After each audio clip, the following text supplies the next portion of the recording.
லேவியராகமம் 25ஆம் அதிகாரம். கர்த்தர் சீனாய் மலையில் மோசேயை நோக்கி, நீ இஸ்ரவேல் புத்திரரோடே சொல்ல வேண்டியது என்னவென்றால், நான் உங்களுக்கு கொடுக்கும் தேசத்திலே நீங்கள் போய் சேர்ந்திருக்கும்போது தேசம் கர்த்தருக்கென்று ஓய்வு கொண்டாட வேண்டும். 6 வருஷம் உன் வயலை விதைத்து உன் திராட்சைத் தோட்டத்தை கிளை கழித்து அதன் பலனை சேர்ப்பாயாக.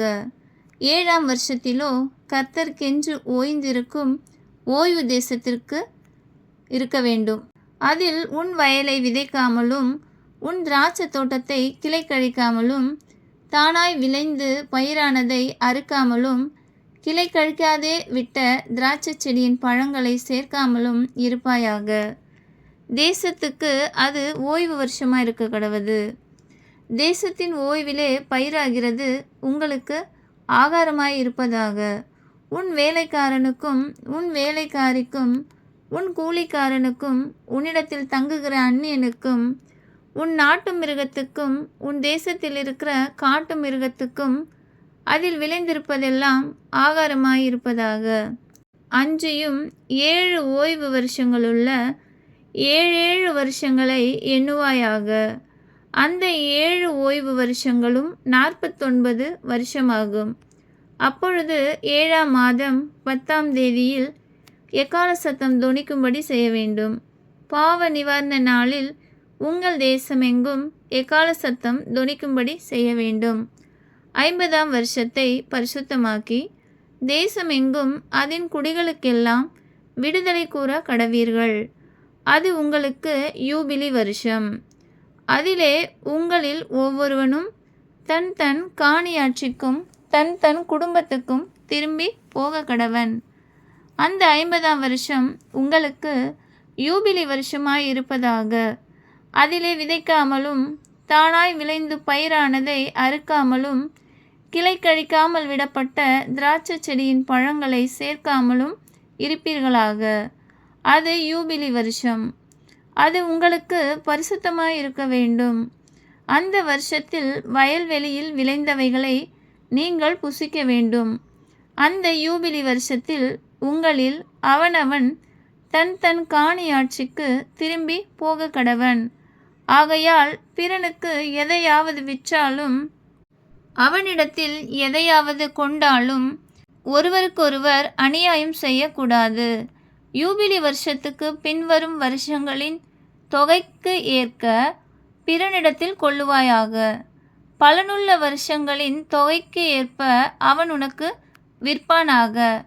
பலனுள்ள வருஷங்களின் லக்கத்தை பார்த்து அவன் உனக்கு விற்கிறபடியால் வருஷங்களின் தொகை ஏறினால் விலை ஏறவும் வருஷங்களின் தொகை குறைந்தால் விலை குறையவும் வேண்டும். உங்களில் ஒருவனும் பிறனுக்கு அநியாயம் செய்யக்கூடாது. உன் தேவனுக்கு பயப்பட வேண்டும்.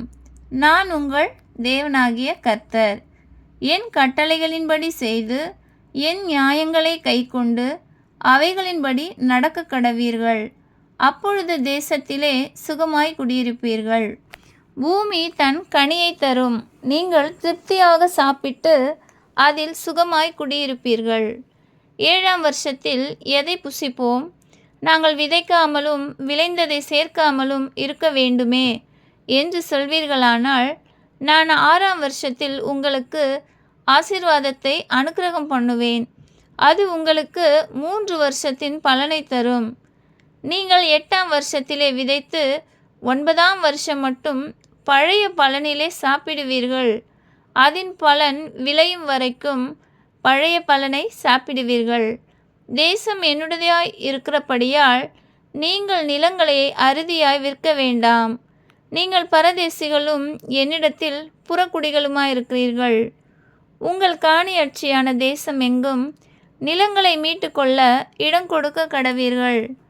உங்கள் சகோதரன் தரித்திரப்பட்டு தன் காணியாட்சியிலே சிலதை விற்றால் அவன் இனத்தான் ஒருவன் வந்து தன் சகோதரன் விற்றதை மீட்க கடவன். அதை மீட்க ஒருவனும் இல்லாமல் தானே அதை மீட்கத்தக்கவனானால் அதை விற்ற பின் சென்ற வருஷங்களின் தொகையை தள்ளி மீந்த தொகையை ஏற்றி கொண்டவனுக்கு கொடுத்து அவன் தன் காணியாட்சிக்கு திரும்பி போக கடவன். அப்படி கொடுப்பதற்கான நிர்வாகம் அவனுக்கு இல்லாவிட்டால் அவன் விற்றது வாங்கினவன் கையிலே யூபிலி வருஷம் மட்டும் இருந்து யூபிலி வருஷத்திலே அது விடுதலையாகும். அப்பொழுது அவன் தன் காணியாட்சிக்கு திரும்ப போவான். ஒருவன் மதில் சூழ்ந்த பட்டணத்தில் உள்ள தன் வாசஸ்தலமாகிய வீட்டை விற்றால் அதை விற்ற 1 வருஷத்துக்குள் அதை மீட்டு கொள்ளலாம்.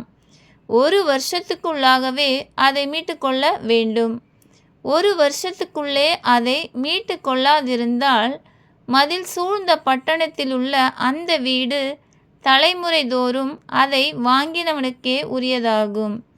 யூபிலி வருஷத்திலும் அது விடுதலை ஆகாது.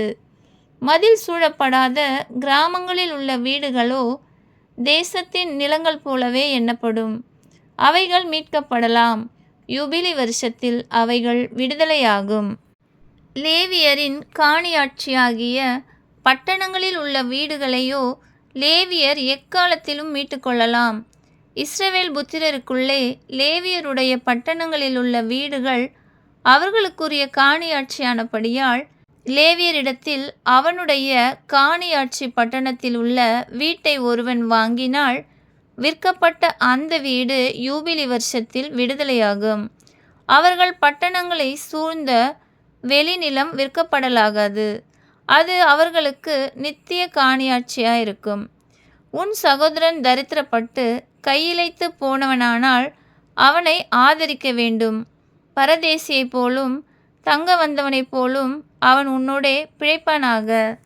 நீ அவன் கையில் வட்டியாவது பொலிசையாவது வாங்காமல் உன் தேவனுக்கு பயந்து உன் சகோதரன் உன்னோடே பிழைக்கும்படி செய்வாயாக. அவனுக்கு உன் பணத்தை வட்டிக்கும் உன் தானியத்தை பொலிசைக்கும் கொடாயாக.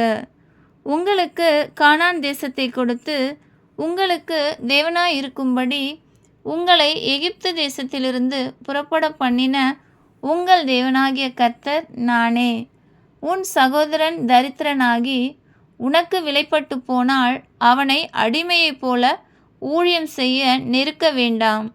அவன் கூலிக்காரனைப் போலவும் தங்க வந்தவனைப் போலவும் உன்னோட இருந்து யூபிலி வருஷம் மட்டும் உன்னிடத்தில் சேவிக்க கடவன். பின்பு தன் பிள்ளைகளோடு கூட உன்னை விட்டு நீங்களாகி தன் குடும்பத்தாரிடத்துக்கும் தன் பிதாக்களின் காணியாட்சிக்கும் திரும்பி போக கடவன். அவர்கள் நான் எகிப்து தேசத்திலிருந்து புறப்பட பண்ணின என்னுடைய ஊழியக்காரர். ஆகையால் அவர்கள் அடிமைகளாக விற்கப்படலாகாது. நீ அவனை கொடூரமாயாளாமல் உன் தேவனுக்கு பயந்திரு. உனக்கிருக்கும் ஆண் அடிமையும் பெண் அடிமையும் சுற்றிலும் இருக்கிற புறஜாதிகளாய் இருக்க வேண்டும். அவர்களில் நீ ஆண் அடிமையையும் பெண் அடிமையையும் விலைக்கு வாங்கலாம். உங்களிடத்திலே பரதேசிகளாய் தங்குகிற அந்நிய புத்திரரிலும் உங்கள் தேசத்தில் உங்களிடத்திலே பிறந்திருக்கிற அவர்களுடைய குடும்பத்தாரிலும் நீங்கள் உங்களுக்கு அடிமைகளை கொண்டு அவர்களை உங்களுக்கு சுதந்திரமாக்கலாம். அவர்களை உங்களுக்கு பின்வரும் உங்கள் சந்ததியாரும் சுதந்திரிக்கும்படி நீங்கள் அவர்களை சுதந்திரமாக்கி கொள்ளலாம். என்றைக்கும் அவர்கள் உங்களுக்கு அடிமைகளாய் இருக்கலாம். உங்கள் சகோதரராகிய இஸ்ரவேல் புத்திரரோ ஒருவரை ஒருவர் கொடூரமாக ஆளக்கூடாது. உன்னிடத்தில் இருக்கிற பரதேசியும் அந்நியனும் செல்வனாயிருக்க அவனிடத்தில் இருக்கிற உன் சகோதரன் தரித்திரப்பட்டு அந்த பரதேசிக்காவது அந்நியனுக்காவது பரதேசியின் குடும்பத்தாரில் எவனுக்காவது அவன் விலைப்பட்டு போனால் அவன் விலைப்பட்டு போன பின் திரும்ப மீட்கலாம்.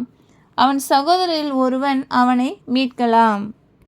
அவனுடைய பிதாவின் சகோதரனாவது அந்த சகோதரனுடைய புத்திரனாவது அவன் குடும்பத்தில் உள்ள அவனை சேர்ந்த இனத்தாரில் எவனாவது அவனை மீட்கலாம்.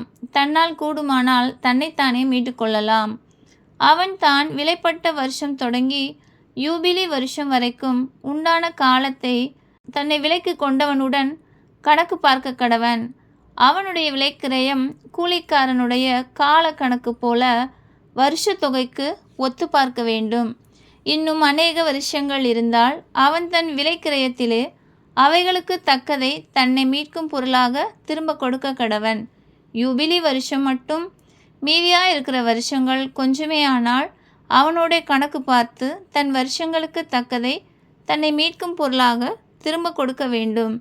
இவன் வருஷத்திற்கு வருஷம் கூலி பொருந்தி கொண்ட கூலிக்காரனைப் போல அவனிடத்தில் இருக்க வேண்டும். அவன் இவனை உனக்கு முன்பாக கொடூரமாய் ஆளக்கூடாது. இப்படி இவன் மீட்டுக்கொள்ளப்படாதிருந்தால் இவனும் இவனோட கூட இவன் பிள்ளைகளும் யூபிலி வருஷத்தில் விடுதலையாவார்கள். இஸ்ரவேல் புத்திரர் என் ஊழியக்காரர், அவர்கள் நான் எகிப்து தேசத்திலிருந்து புறப்பட பண்ணின என் ஊழியக்காரரே. நான் உங்கள் தேவனாகிய கர்த்தர். ஆமென்.